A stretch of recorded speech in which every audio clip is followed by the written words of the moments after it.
یکی از حسای انسان که از روز اول آباد بوده این هست که دوست داره حرفی که میزنه و چیزی که داره میگه تعداد زیادی این حرف رو گوش بدن، چون میگه این حق من هست، تجربه‌ای که من پیدا کردم، عقیده‌ای که من دارم و فکری که من دارم این حرکت بکنه. این یک آرزوی انسان هست.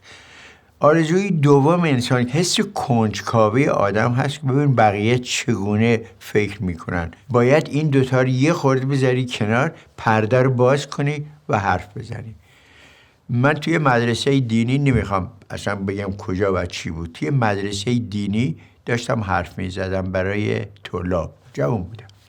یکی شروع بلند شد گفتش که ما اگر که این آرا و عقایدی که اینجا داریم یاد میگیریم و بعداً اینا رو برای مردم میگیم، اینها رو بیاییم با یه ترجمه خوب، داستان خوبی هم براش بسازیم و این بره مثلا در کشورهای مختلف، زبانهای مختلف، چه اتفاقی میفته؟ میدونید چی جواب دادم؟ گفتم که این فکر خیلی هست، همه آدمای دنیا دوست دارن اون فکر و اندیشهشون چیزی هست این حرکت کنه.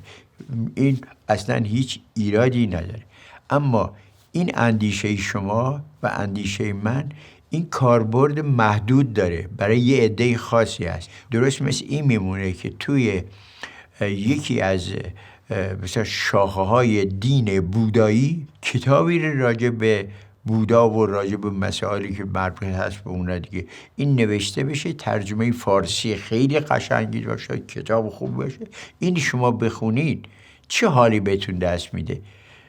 شما میرین بودایی بشین برین سفر بکنید فارسی بخونید. گفت نه. گفتم شما تصور دارین اون آدمی که تو هند نشسته و یه همچو عقیده‌ای داره اینو بخونه مثل شما بشه، ولی شما حاضر نیستین مثل اون بشین. از کجا میدونم همون حس نداشته باشه؟ چون اونم در یه خانواده اینجوری بزرگ شده با اون عقاید. شما زمانی میتونین باشه که هم اون بذار کنار، هم اونه، و فقط موقعیتی که میتونین ایجاد بکنین اینی که بگین ما در ایران فرض میکنیم ما این عقاید داریم، این مراسم داریم، این اعتقادات داریم، در همین لحظه اینجا کافیه. ولی بعد از اون که شما بخوان اون وادار بکنه که مثل شما دور بشه و فکر بکنه، چیزی از فرار میکنه، میرمه و بگه نمیاد دور بر این کار و اون کتاب هم هرگز خونده نمیشه و شما هم جای خودتو هستید.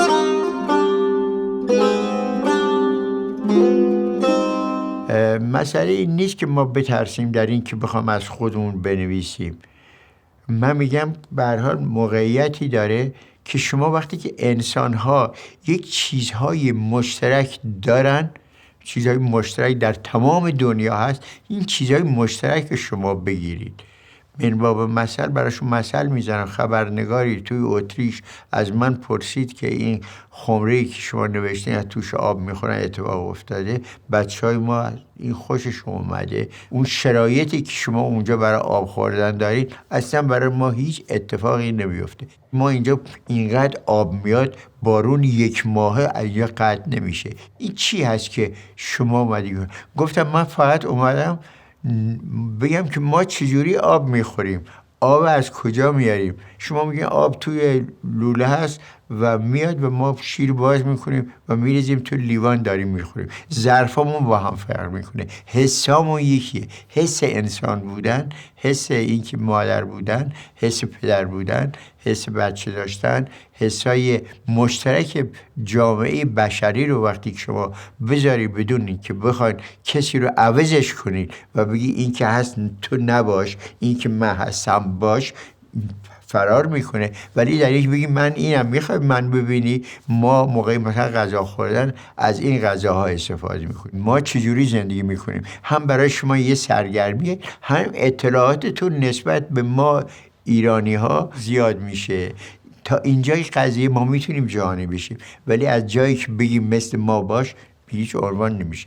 و بعد چیز دیگه که اتفاق میفته برای این کار اینه که ما شرممون میشه که بگیم ما این فرم داستان نویسی ما قصه میگیم، ما قصه ها داریم، تو قصه هامون پر از شعر، پر از ضرب المثل و ما اینا رو داریم و بنابراین شما برای خودتون دارین، از ما هم اگه خواستیم یاد بگیرین، تحقیق بکنین، خالصا مخلصا ما این هستیم.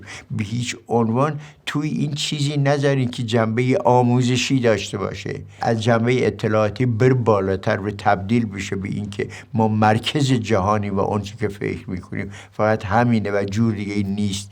میگه یکی از ایرادا اینه که توی بعضی از کلاس‌های داستان نویسی تقریبا همشون جوری شده، میخوان با فرم غربی داستان ایرانی بنویسن، در نمیاد و چیز بومی رو همه جای دنیا لذت میبرن ازش که خالص باشه. و نیما میگه من روی تخته سنگ رودخونه روستامون مینشینم و برای جهان شعر میگم.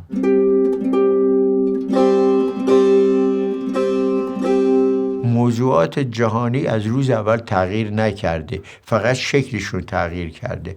مسئله حرص، حسادت، تکبر، مسئله مهر، مسئله فداکاری، دوست داشتن وطن یا آدم خونه خودش دوست داشته باشه، دوست داشتن فرهنگ، کلک زدن برای یه موقعیتی، آدم کشتن و چیزایی از این بابت تند در داستان‌های اینا تکرار شده و اینها چیزایی به قول معروف موضوعای ازلی ابدی بشر هست که همیشه درش هست و بنابراین اینا داستان‌هایی هستش و چیزایی هستش که میتونه به اصطلاح جهانی باشه، چون همه این حسا در تمام دنیا هست. هیچ حرفی تو دنیا تازه نیست، هیچ موضوعی تازه نیست.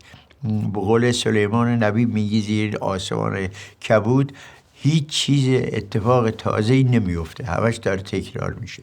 و کسی که هنرمندی که میاد و حرفشو تازه میکنه، به یه موقعیتی اون حرفو میزنه که تا به حال کسی نزده، برای حرف تازه استقبال میشه. چرا یک کتابی میگیره مردم میخونن؟ چون توش یه حرف تازه‌ای داره. ببینید میگن که یک کسی گدایی میکرد، این نشسته بود و میگه من عاجزم، جایی رو نمیبینم، به من فقیر عاجز کمک کنین و فلان حرفا. یه شاعری رفت چون خفم کردی، بیچارم کردی، از بس که این تکرار کردی. خب چی بگم؟ گفت من بهت میگم چی بگو. هر کی رد میشه بگو سبزه ها بهار میآید، سبزه ها خواهند دمید و من سبزه ها را نخواهم دید. دست اینو گرفت، این مخاطب شناسی بود، نزدیک دانشکده ادبیات اونجا نشوند و بنا کرد همین گفتش که بهار میآید، سبزه ها خواهند دمید و من سبزه ها را نخواهم دید. بعد دید که تند دارن جوونا دانشجو دارن پول میندازن تو کاسه این. گفت دلیلش چیه؟ گفت برای اینی که هیچ چیزی من عوض نکردم جز اینکه فرم این چیزی که داری میگی عوضش کردم.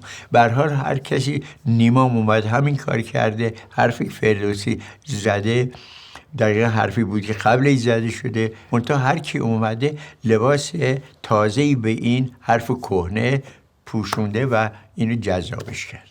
هر روز که از مدرسه می آمد روی سنگ بزرگی می نشست و با دسته کیفش بازی می کرد. انتظار می کشید. انتظار قطاری که رد شود، مسافرها را ببیند و برایشان دست تکان دهد. مسافرها پشت پنجره قطار می ایستادند و برای دخترک دست تکان می دادند. قطار تلق و طلوق می کرد و می گذشت. چهره ها و دست ها در پنجره ها و در خطی تند محو می شدند. یک لحظه، فقط یک لحظه آنها را می دید و دیگر هیچ. قطار و دست ها و چهره ها در پیچ کوه ها گم می شدند. با تهمانده خاطره گذرا به خانه و روستا می آمد. یک روز پسرکی که پیراهن آبی داشت و موهایش در باد تند قطار آشفته بود، از پنجره قطار برای دخترک دست تکان داد و برایش آلوچه‌ای رسیده و بزرگ انداخت. دخترک مانده بود که آلوچه را نگاه کند یا پسرک را. آلوچه تو هوا، توی باد چرخید و پشت سر دختر افتاد. دختر هر چه گشت آلوچه را پیدا نکرد. آلوچه تو علف‌ها و گل‌های ریز وحشی گم شد. دختر با خاطره صورت خندان و موهای آشفته پسر به خانه آمد. صدای هیهی پسر در گوشش ماند. قطار سوت زنان صدا را برد. دختر میدانست او را دیگر نمی‌بیند. اگر میدید میگفت آلوچه‌تو گم کردم. یه بار دیگه برام آلوچه پرت کن. دختر هر روز به یاد پسر به آلوچه گم شده بود. همه خاطره ها از قطار و مسافرها پاک شده بود و پاک می شد. اما این یکی مانده بود. روزی که دختر مادر شده بود، پشت پنجره قطار ایستاد. بچه‌اش را در بغل داشت. سالها بود که از آن روستا رفته بود. مادر نگاه کرد. سنگ را ندید. سنگی که روزگاری رویش می نشست، لای درخت‌های آلوچه گم شده بود. درخت‌ها غرق گل‌های ریز و سفید و صورتی بودند، مثل عروس.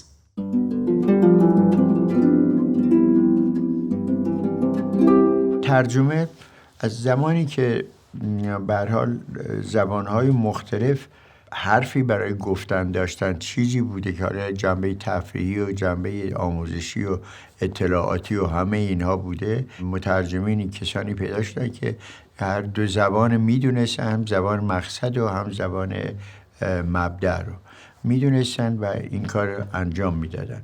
مترجمین در تمام دنیا هم این کار میکنن، کتابا رو به زبان اصلی میخونن، ببینن آیا مناسب و آدم هایی که دارن ترجمه میکنن مناسب اونا هست، از نظر فرهنگی، از نظر عقیده، از نظر موقعیت های سیاسی اجتماعی، همه اینا رو میسنجن و بسیاری از کتابایی که از ایرانی به یک زبان ترجمه میشه دقیقا همین هست. اینها باعث میشه که بتونه ترجمه حرکت بکنه و در اون جامعه‌ای که ترجمه میشه استقبال بکنه. و نکته بعدی که خیلی هم مهم هست، اگر که مترجم اونجایی باشه و زبان اونجا رو بدونه، یعنی زبان مادریش زبان مقصد باشه، موفق تر از کسی است که زبان اونا رو یاد گرفته و اومد. من هر دوتا رو تجربه کردم. نکته بعدی این که ناشری که اگر که اونجایی باشه برای پخش کردن کتاب، برای خوب چاپ کردنش و نگاه به سلیقه و روی جلد کتاب، الان روی جلد تمام کتاب‌های من تو ترکیه عوض کردن با فکر و اندیشه خودشون و کاری کردن که به هر حال بتونه مردم اونجا اینو بپذیرن و در حقیقت کار فرهنگی و فنی هست که این دوتا ترکیب اینها میتونه حرکت بکنه در تمام دنیا کتاب بره.